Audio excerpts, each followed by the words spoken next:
प्यारे बच्चों नमस्कार। Maths and physics with YP में आपका स्वागत है। हम जो है एनसीईआरटी 12th मैथ्स के अंतर्गत प्रश्नावली 1.1 पढ़ रहे हैं। इसमें हम अगला जो हमारा सवाल है, पांचवा सवाल हम देखेंगे। 5 नंबर का जो है आपका सवाल है, इसको हम देखते हैं। क्वेश्चन आपका इस प्रकार से है, जांच कीजिए कि क्या आर में आर संबंध जो दिया है R A comma B such that A छोटा या बराबर है बी क्यूब द्वारा परिभाषित संबंध स्वतुल्य होगा, सममित होगा अथवा संक्रामक होगा। ये हमें यहाँ पे बताना है और ये हमें शर्त या कंडीशन दी है कि इस आधार पे आपको बताना है। तो सबसे पहले हमें जो हम सभी प्रकार के क्वेश्चन में, इससे पहले के सभी क्वेश्चन में हमने किया है, जो दिया होता है वही से हम स्टार्ट करते हैं। यहाँ पे एक चीज का आपको ध्यान लगा लेना है, ये ध्यान रखना है। यहाँ पे एक चीज मैं आपको बता देता हूं कि इससे पहले वाले जो क्वेश्चन है उसमें भी इस प्रकार के चिन्ह को लेकर हमने क्वेश्चनों को हल किया है। तो वहां पे हमें जो हमारा पहला संबंध होता है स्वतुल्य संबंध, उसमें हम बराबर को लेके चलते हैं और बाकी के जो दो होते हैं सममित और संक्रामक, उसमें हम ये वाला जो चिन्ह है जो बड़ा और बराबर बताता है इस पर काम करते हैं, इसको लेके चलते हैं। तो ये आपको ध्यान रखना है, ठीक है। आइए हम लिख लेते हैं जो आपको दिया है। तो हल आपका यहां पे जो समुच्चय है आपका वो लिख लेते हैं। समुच्चय क्या है आपका आर। जांच कीजिए कि आर में, तो समुच्चय आर यानी वास्तविक संख्याओं का आपका समुच्चय है। तो यहां पे लिखेंगे दिया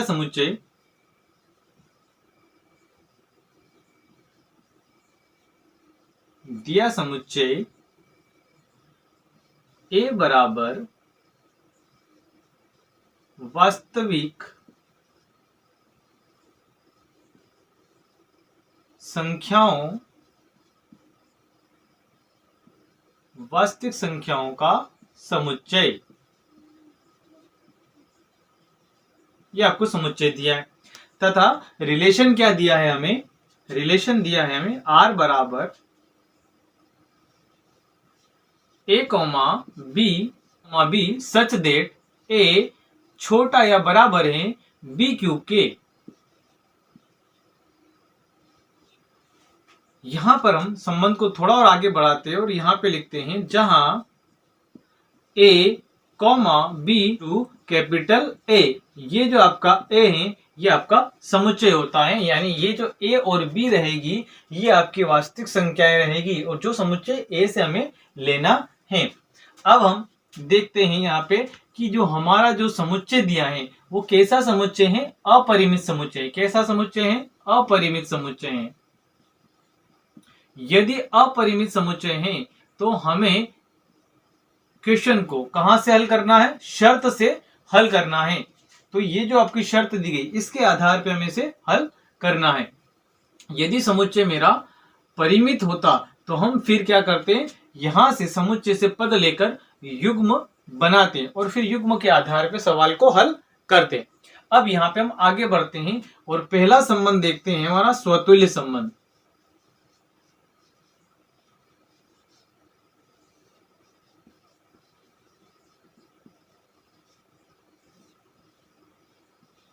पहला संबंध है हमारा स्वतुल्य संबंध। स्वतुल्य संबंध में भुज और कोटि एक जैसी होनी चाहिए, भुज और कोटि एक जैसी होनी चाहिए। तो यहाँ पे जो इसका नाम है देखिए स्वतुल्य, स्वयं के समान होना चाहिए, यानी भुज और कोटि एक जैसा होना चाहिए। तो शर्त के आधार पर हम उसको हल करेंगे। तो यहाँ पे लिखेंगे हम बी के स्थान पर, बी के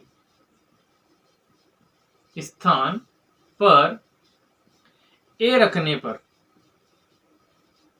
ताकि हम भुज और कोटि को एक जैसा बना पाए। तो बी के स्थान पर ए रखने पर, तो जब हम ए रखेंगे तो ये आपका बन जाएगा शर्त के अनुसार ए छोटा या बराबर है ए क्यूब के, ठीक है। ए छोटा या बराबर है ए क्यूब के। तो यहां पे मैंने जैसे आपको बताया है कि हमें क्या लेके चलना है, स्वतुल्य संबंध में बराबर लेके चलना है। क्या लेके चलना है, बराबर लेके चलना है। तो यहाँ पे हम जो हमारी शर्त है उसके आधार पे हम लिख सकते हैं A comma B, A comma A belongs to R. अब यहाँ पे हमें बराबर लेके चलना है, तो हम देख रहे हैं कि ये ए है और ये ए क्यूब है, यानी ये बराबर नहीं होगा। तो शर्त में भी आपका क्या रहेगा, नॉट बिलोंग्स टू। और यदि नॉट बिलोंग्स टू आ जाए तो फिर हम क्या लिखते हैं, ए, ये आपकी पूरी शर्त हो गई। यदि हमारे पास नॉट बिलोंग्स टू मिल जाए तो फिर हम क्या लिखते हैं, अतः आर कोमा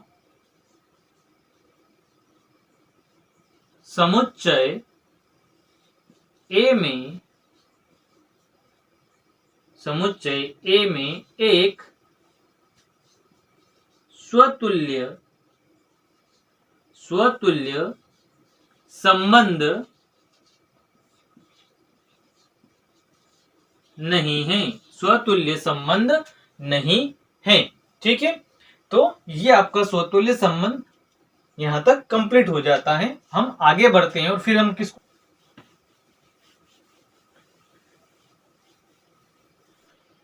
आइए अब हम देखते हैं हमारा सेकेंड संबंध है सममित संबंध।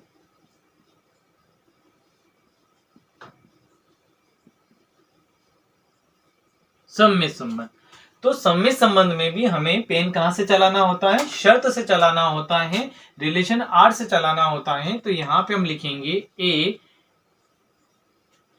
बड़ा या बराबर, सॉरी ए छोटा या बराबर है बी क्यूब के,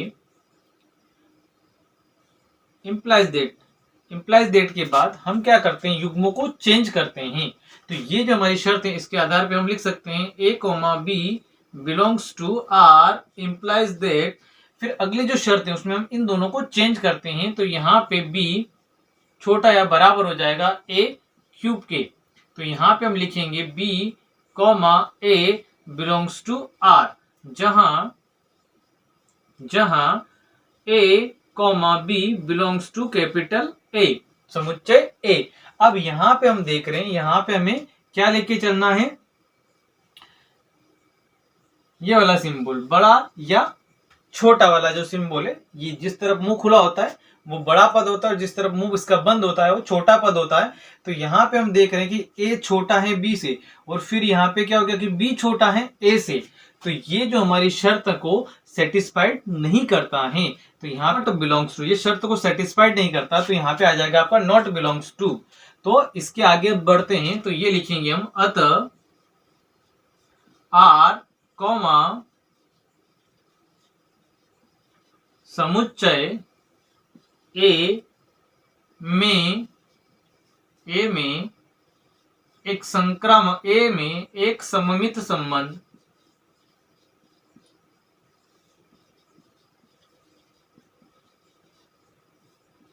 संबंध नहीं है।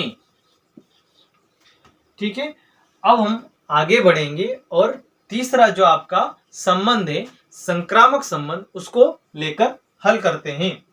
तो इसको रफ कर देते हैं और आगे बढ़ेंगे, और अब लेंगे हम संक्रामक संबंध।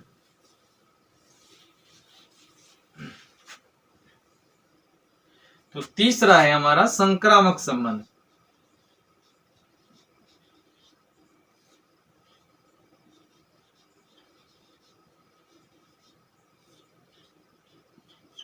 संक्रामक संबंध में भी हमारा जो पेन होता है वो कहां से चलाया जाता है, कहां से चलाते हैं हम पेन को, रिलेशन आर से चलाया जाता है, शर्त से लिया जाता है। तो यहां पे हम ए छोटा या बराबर है बी क्यूब, और फिर हम यहाँ पे एक नया चर लेते हैं और उसको, जैसे ए बी है तो यहाँ पे सी लेंगे, यदि एक्स वाई हो तो जेड लेते हैं। तो ये हो जाएगा आपका बी छोटा या बराबर है सी क्यूब के। इसके आधार पे हम लिखेंगे A comma B belongs to R और B comma C belongs to R. इसके बाद इम्प्लाइज दैट, और उसके बाद हम शर्त को आगे बढ़ाते हैं, ये आपका इम्प्लाइज दैट। अब यहां पे हम शर्त को आगे बढ़ाते हैं तो बी से बी कैंसल आउट हो जाएगा, क्या रहेगा आपका ए छोटा या बराबर है। अब यहाँ पे c आएगा, देखिए b से b कैंसिल आउट हो जाएगा, यहाँ पे क्या रहेगा आपका c रहेगा, ठीक है। तो ये आपका c क्यूब, और यहाँ पे हम देख रहे हैं कि देखो b से b कैंसिल आउट हो, तो b का जो मान है, b का मान क्या है यहाँ पे c, तो यहाँ पे हो जाएगा आपका c क्यूब, ठीक है। ये आ जाएगा आपको समझ में। यहाँ पे b से b आपका, ये देखिए b से b क्या हो जाएगा, कैंसिल हो जाएगा, क्या लेंगे a और c। अब यानी हमारा ये जो है ये a और ये c, ये यहाँ पे हमने ले लिया, और हमारी शर्त के अनुसार b की पावर कितनी है, b की पावर कितनी है 3, तो b की पावर कितनी आ जाएगी, यहाँ पे 3 आ जाएगी शर्त। तो क्या बनेगा आपका a c की पावर 9।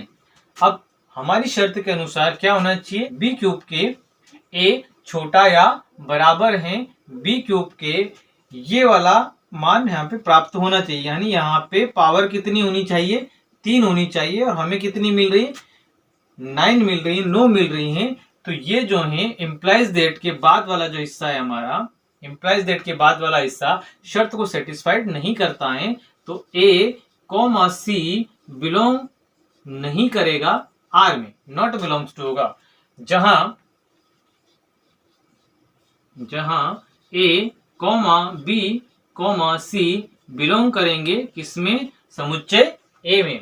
अब यहाँ पे हमने देख लिया कि नॉट बिलोंग्स टू आ रहा है, तो नॉट बिलोंग्स टू आगे से, नॉट बिलोंग टू से आगे हमें कोई भी लाइन नहीं लिखना है, तो यहाँ पे लिखेंगे हम अतः R,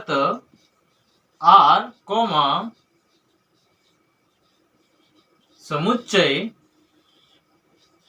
A में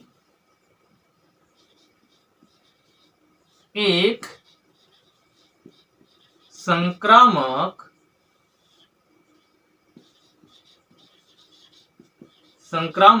संबंध